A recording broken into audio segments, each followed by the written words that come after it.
रूस ने कीव पर किया इस्कंदर मिसाइल से अटैक। इस वक्त की बड़ी खबर, यूक्रेन ने एयर डिफेंस सिस्टम से किया है पलटवार। कीव पर रूस के कई हमले नाकाम किए गए। तो देखिए, ये तस्वीर हम आपको दिखा रहे हैं। यूक्रेन ने डिफेंस सिस्टम से हमला किया है। कीव पर रूस के कई हमलों को डिफेंस सिस्टम ने नाकाम किया है। यूक्रेन ने एयर डिफेंस सिस्टम से पलटवार किया है रूस द्वारा किए गए हमले पर। रूस ने कीव पर इस्कंदर मिसाइल से अटैक किया था, जिसको यूक्रेन ने अपने एयर डिफेंस सिस्टम से नाकाम किया, पलटवार किया। कीव पर रूस के कई हमले इस तरह से नाकाम किए गए। एक और बड़ी खबर यह कि यूक्रेन ने शाहिद ड्रोन को मार गिराया है। कीव पर हुआ था शाहिद ड्रोन से हमला, जिसे यूक्रेन ने मार गिराया है। रूस मिसाइल से हमला कर रहा है, ड्रोन का इस्तेमाल कर रहा है। शाहिद ड्रोन का भी इस्तेमाल किया गया था यूक्रेन की राजधानी कीव पर हमला करने के लिए, लेकिन इस शाहिद ड्रोन को कीव ने मार गिराया है एयर डिफेंस सिस्टम द्वारा। एक और बड़ी खबर, यूक्रेन के टेर्नोपिल शहर पर भी हमला हुआ है। रूस ने तेल डिपो पर यहां हमला किया है। गेरॉन 2 ड्रोन से रूस ने यह हमला किया। लगातार रूस की तरफ से एनर्जी इंफ्रास्ट्रक्चर पर हमले किए जा रहे हैं। यूक्रेन के भीतर टेर्नोपिल शहर में तेल डिपो पर हमला किया गया और कोशिश यही है कि यूक्रेन के एनर्जी इंफ्रास्ट्रक्चर को नुकसान पहुंचाया जाए, चाहे वो तेल डिपो हो या हथियार डिपो के अलावा जहां पर बिजली बनती है उन जगहों को भी निशाना बनाया जाए। लेकिन पुतिन का क्या कीव कैप्चर का प्लान है, और अगर ये ऐसा प्लान है तो किस तरह के प्लान की चर्चा हो रही है, क्या है प्लान, समझिए। तो प्लान नंबर 1 क्या है कि कीव पर एक साथ चौतरफा हमला किया जाए। ये पुतिन का बड़ा प्लान है। इसके बाद एक साथ हवाई और जमीनी एक्शन भी हो, ये इस प्लान का हिस्सा है। इसके अलावा देखिए, क्रिस्तेन, चेर्नोबिल और प्रिपलुकी की तरफ से हमले किए जाएंगे। इन इलाकों से हमले किए जाएंगे। रूस का कीव पर ज्यादा फोकस है, जो प्लान नंबर 2 है उसके तहत, यानी कीव पर, राजधानी पर हमला करना, अटैक करना बड़े फोकस में है। क्रूज और बैलिस्टिक मिसाइल से हमला किया जा रहा है और कीव को, यानी यूक्रेन की राजधानी को निशाना बनाया जा रहा है। कीव के पास रूसी सेना का जमावड़ा है, यानी उसके पास तक पहुंची है। कीव का संपर्क यूक्रेन के दूसरे हिस्सों से काटना बड़ा मकसद है, क्योंकि कीव से ही सब कुछ नियंत्रित होता है, राजधानी से ही सब कुछ नियंत्रित होता है। तो कीव पर कब्जा कर उसका संपर्क पूरी तरह से पूरे बाकी जो यूक्रेन के हिस्से हैं वहां से काट दिया जाए। ये बड़ा प्लान का हिस्सा है।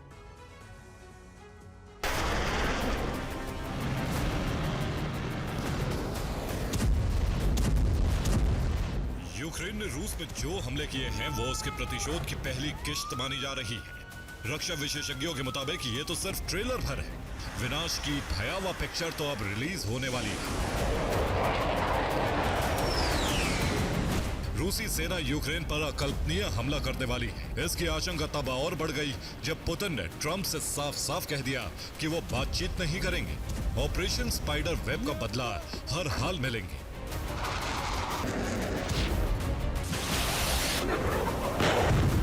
दरअसल अमेरिकी राष्ट्रपति डोनाल्ड ट्रंप ने रूसी राष्ट्रपति व्लादिमीर पुतिन को फोन किया। दोनों के बीच फोन पर करीब 75 मिनट बात हुई। इस दौरान ट्रंप ने यूक्रेन के हमलों से भड़के पुतिन को मनाने की कोशिश की, लेकिन पुतिन ने साफ कर दिया कि वो बदला लेकर रहेंगे। पुतिन के इसी ऐलान के बाद साफ हो गया कि यूक्रेन को भयावह दंड मिलेगा। अमेरिकी इंटेलिजेंस एजेंसियों को रूस के बड़े हमले से जुड़े इनपुट मिले तो कीव में अमेरिकी दूतावास ने यूक्रेन में रह रहे अमेरिकी लोगों को चेतावनी जारी कर दी। अमेरिकी दूतावास ने अपने नागरिकों को यूक्रेन छोड़ने की सलाह दी है। चेतावनी में यह भी कहा गया है कि जो लोग तुरंत यूक्रेन नहीं छोड़ पा रहे हैं वो सावधानी बरतें। रूस के हमले के दौरान सुरक्षित शेल्टर में शरण लें। माना जा रहा है कि अब पुतिन और उनकी सेना को रोकना असंभव हो गया है। अगले कुछ ही घंटों में यूक्रेन को ऑपरेशन स्पाइडर वेब का दंड मिलने जा रहा है। Bureau report, TV9 Bharatvarsh. एक और बड़ी खबर ये रूस के हमले से जुड़ी हुई कि रूस ने यूक्रेन पर जो हमला किया है उसमें मिसाइल अटैक से थर्राया है यूक्रेन के अलग अलग शहरों पर मिसाइल अटैक किया गया है। रूस ने मिसाइल का इस्तेमाल किया है यूक्रेन में विध्वंस मचाने के लिए। मिसाइल अटैक से अलग अलग यूक्रेन के जो शहर हैं उन्हें तबाह करने की कोशिश रूस द्वारा लगातार जारी है, और ख़ास तौर पर फोकस राजधानी कीव पर ही है यूक्रेन की, पुतिन का। तो रूस ने यूक्रेन की राजधानी कीव पर हमला किया है। रूसी हमले के बाद उठता दिखा है धुएं का गुबार। कीव पर ताबड़तोड़ हमले किए गए हैं, ड्रोन का इस्तेमाल किया गया है, मिसाइल का इस्तेमाल किया गया है, क्रूज मिसाइल का इस्तेमाल किया गया है, इस्कंदर मिसाइल का इस्तेमाल किया गया है। इस तरह से हमले किए गए हैं कीव पर। दूर दूर तक कीव में धुआं कई जगह से उठता हुआ दिखाई दिया है। रूस के निशाने पर है यूक्रेन की राजधानी कीव।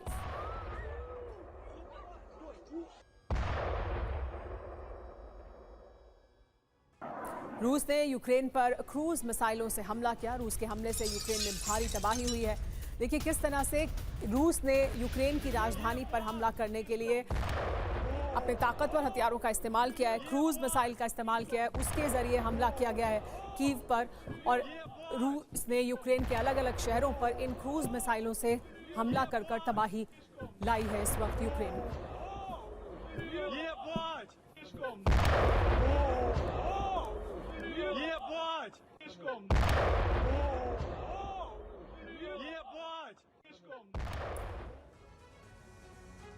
रूस के विनाशक हथियार, यूक्रेन पर विध्वंसक प्रहार उनके जरिए। कौन से हथियार का इस्तेमाल किया गया और कितना प्रहार किया गया? देखिए ड्रोन का इस्तेमाल किया गया। 472 से ज्यादा ड्रोन थे, शाहिद और लैंसेट ड्रोन थे जिनका इस्तेमाल किया गया है। इसके बाद जो दूसरा हथियार जिसका इस्तेमाल किया गया वो बैलिस्टिक मिसाइल है। 10 बैलिस्टिक मिसाइल का इस्तेमाल किया गया। इस्कंदर M मिसाइल है ये जिसका इस्तेमाल किया रूस ने। एयर बॉम्बर का इस्तेमाल किया। 3 एयर बॉम्बर से जो बॉम्ब्स हैं उनका इस्तेमाल किया गया। फैब 500 बॉम्ब गिराए गए यूक्रेन के अलग अलग शहरों पर। क्रूज मिसाइल का इस्तेमाल किया गया। 13 क्रूज मिसाइल थी और इसका नाम कैलिबर क्रूज मिसाइल है जिसके जरिए यूक्रेन पर हमला किया गया है। एक और जानकारी है कि 5 और क्रूज मिसाइल जिनमें KH-101, KH-31P शामिल हैं, इनका इस्तेमाल कर यूक्रेन पर हमला किया गया है। और देखिए कहां पर कितनी मिसाइल से अटैक किया गया वो भी हम आपको बता दें। चेर्निहिव में 4 मिसाइल से हमला किया गया। कीव के आसपास 3 मिसाइल दागी गई। पोल्टावा ओब्लास्ट में 2 मिसाइल और निप्रोपेट्रोव्स्क में ओब्लास्ट में 1 मिसाइल से हमला किया गया है।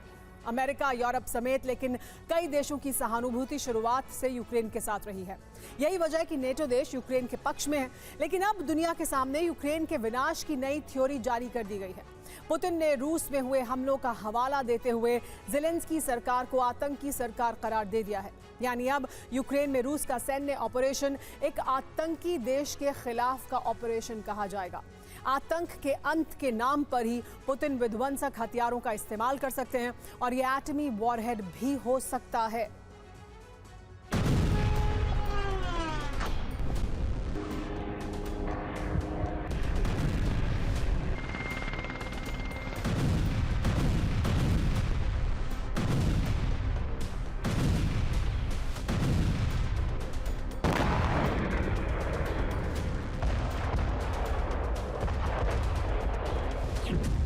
यूक्रेन के बड़े हमलों की कहानी के बीच रूस के छोटे छोटे मिशन पूरे हो रहे हैं और यूक्रेन को बहुत बड़ा नुकसान हो रहा है।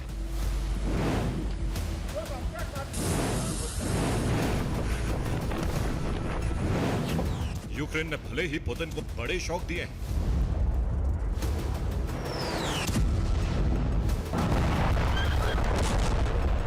लेकिन यूक्रेन अपनी जमीन बचाने में नाकाम है।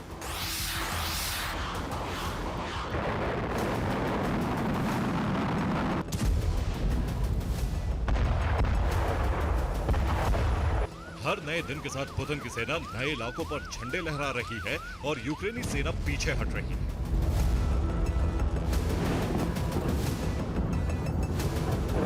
पुतिन का क्रोध अब 7वें आसमान पर है। वजह है दुनिया के सामने आई कुछ तस्वीर। ज़ेलेंस्की ने यूक्रेन के सीक्रेट एजेंट्स को अवार्ड दिया है। ये सभी वही लोग हैं जिन्होंने रूस में घुसकर एयरबेस पर हमला किया और रूस के 41 एयरक्राफ्ट भस्म हो गए।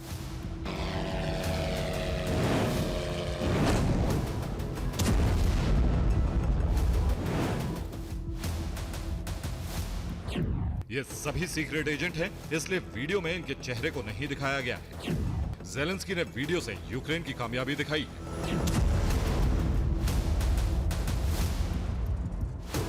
इतना ही नहीं, दुनिया में यूक्रेन की कामयाबी दिखाने के लिए यूरोपीय देशों से भी तस्वीरें, वीडियो जारी हुए हैं जो पुतिन के क्रोध की आग में घी का काम कर रहे हैं।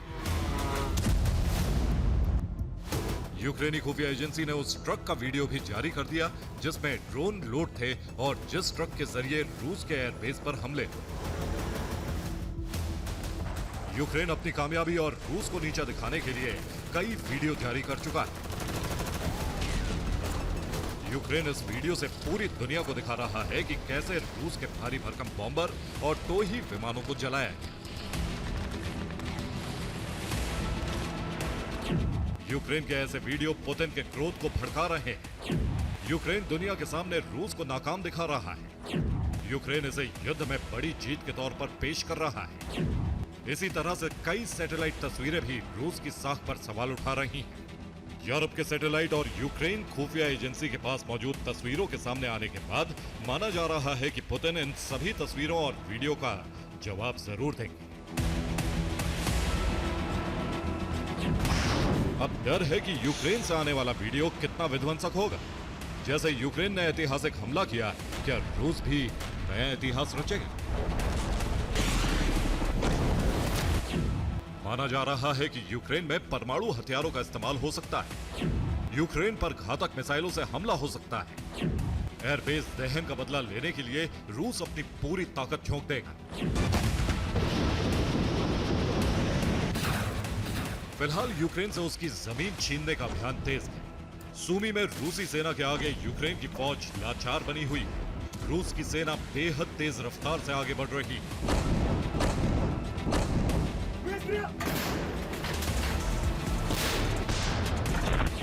यूक्रेनी फौज को लगातार पीछे हटना पड़ रहा है।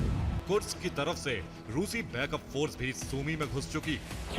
सूमी में 11 इलाकों पर रूसी सेना का कब्जा हो चुका है।